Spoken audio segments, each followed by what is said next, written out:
1977 সালের এক ঐতিহাসিক মুহূর্ত। মানবজাতি তার ইতিহাসের সবচেয়ে দূরদর্শী মিশনের সামনে দাঁড়িয়ে। নাসা লঞ্চ করে দুটি মহাকাশযান ভয়েজার 1 এবং 2। তাদের লক্ষ্য আমাদের সৌরজগতের সীমানা ছাড়িয়ে মহাবিশ্বের অজানা রহস্য উন্মোচন। ভয়েজার 1 এবং 2 ছিল যমজ মহাকাশযান। এদের প্রত্যেকের ভেতরে ছিল আধুনিক যন্ত্রপাতি, যা দিয়ে তারা গ্রহ উপগ্রহের ছবি তুলতে পারে এবং গুরুত্বপূর্ণ বৈজ্ঞানিক তথ্য সংগ্রহ করতে পারে।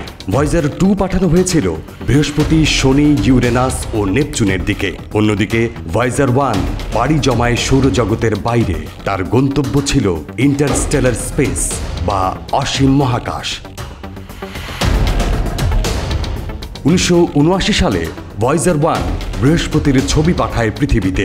এই ছবিগুলো আমাদের চোখে নতুন মাত্রা যোগ করে বৃহস্পতির মেঘমালা ও এর চাঁদের। ভয়েজার 2 এর ক্যামেরায় ধরা পড়ে ইউরেনাস ও নেপচুনের প্রথম কাছ থেকে তোলা ছবির।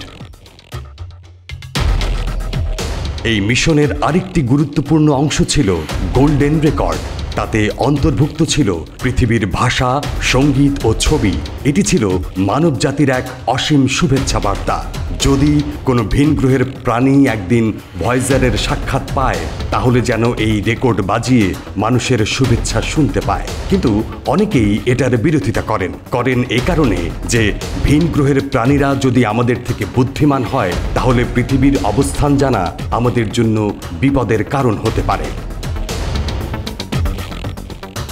47 বছরেরও বেশি সময় ধরে ভয়েজার 1 এবং 2 আমাদের কাছ থেকে দূরে সরে যাচ্ছে।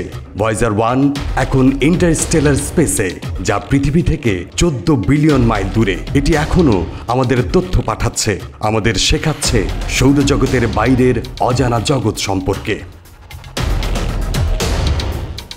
ভয়েজার 1 এবং 2 কেবল মহাকাশযান নয়, এগুলো মানবজাতির কৌতূহল আর আশার প্রতীক। অজানাকে জানার এই প্রচেষ্টা আমাদের বলে যায়, মানবতার পথ চলা থেমে থাকবে না।